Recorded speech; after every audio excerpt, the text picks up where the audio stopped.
against humanity, and it goes so far back that you can't blame any of the administration because they are not a government.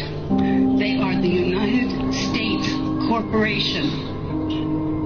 The U.S. government incorporated as a for-profit commercial enterprise in the Legislative Act of February 21st, 1871, 41st Congress, Session 3, Chapter 62, page 419, and chartered a federal company entitled United States, i.e., United States, aka U.S. Incorporated, a commercial agency originally designated as Washington, D.C., in accordance with the so-called 14th Amendment, which the records indicate was never ratified. The United States government is a foreign corporation with respect to the state. 19 Corpus Juris Secundum 541, location of United States. The United States is located in the District of Columbia.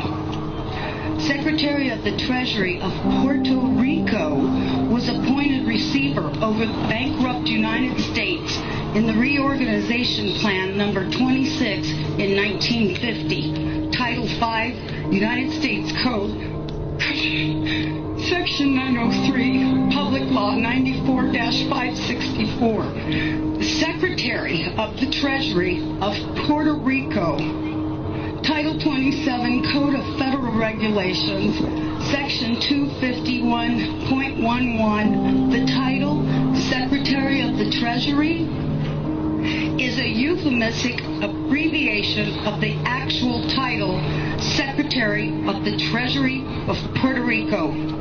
The Internal Revenue Service was incorporated in Delaware, is not a part of the supposed U.S. government, which is but a de facto for-profit corporation masquerading as a government.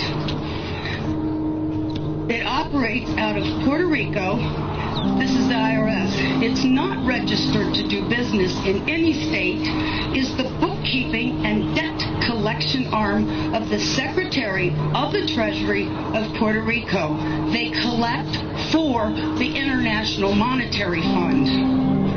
Everybody who gets up into the administration, the Congress, the legislation, all the way down to the local level are corporations, private companies. We are their chattel. We are their inventory. They make money off of us, and you don't even know how deep it goes. And I apologize for my passion about this. But when I found this out, it was the only time that I felt hatred for the evil slime who did this to us. In 1871, when the United States became incorporated, they attached our birth certificates to a CUSIP number on the stock exchange, which equals slave trade. And it's done every time a baby is born. There is a bond trust account set up, and they trade us on the stock market. And this is all documented, and I know it's shocking. Some of you are hearing this for the very first time, and you're thinking, oh my God, how could they possibly? They go so far as to trick us that, have you ever been to court and the judge says, do you understand?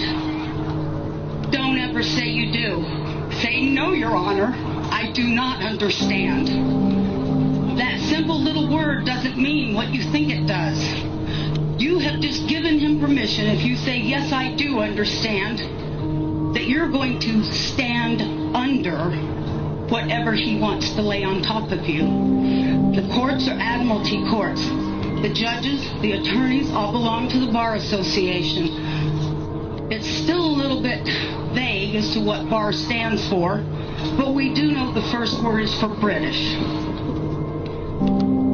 Some people say accredited, some say attorney, and a registry. They do not work for us, we the people. We the people are working for them. We don't need a gold standard. We are the value to the Federal Reserve note. We can give value to our United States currency.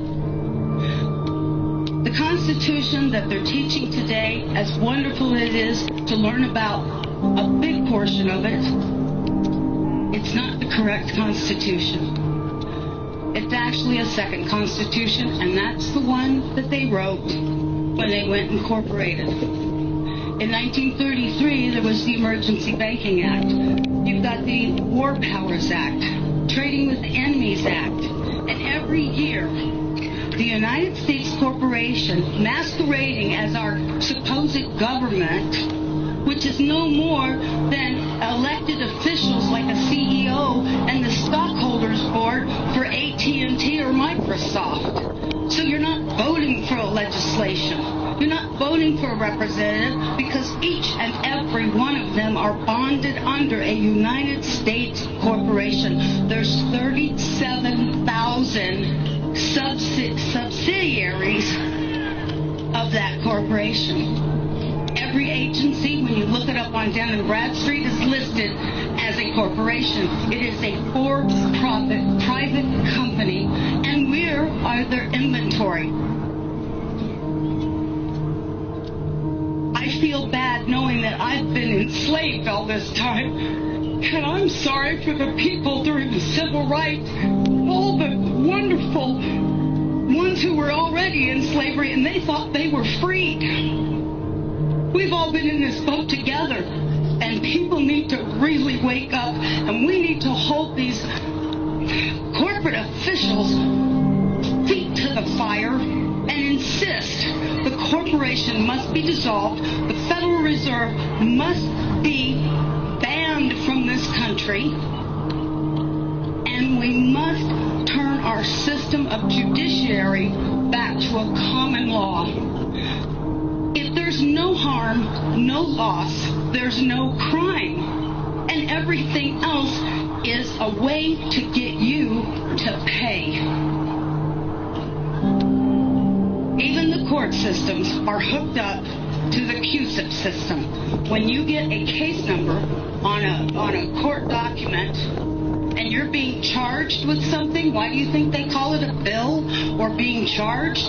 Because that's exactly what's happening. They set that court number up, and it's attached to the stock exchange too. And from the moment you're arrested or charged, they start trading you on the stock market, swapping you just like they were with the derivatives and the default swaps on the mortgage. And that's a whole nother thing. We all know that's coming out in the mainstream media. Federal Reserve is meeting on November 2nd, the same day as elections.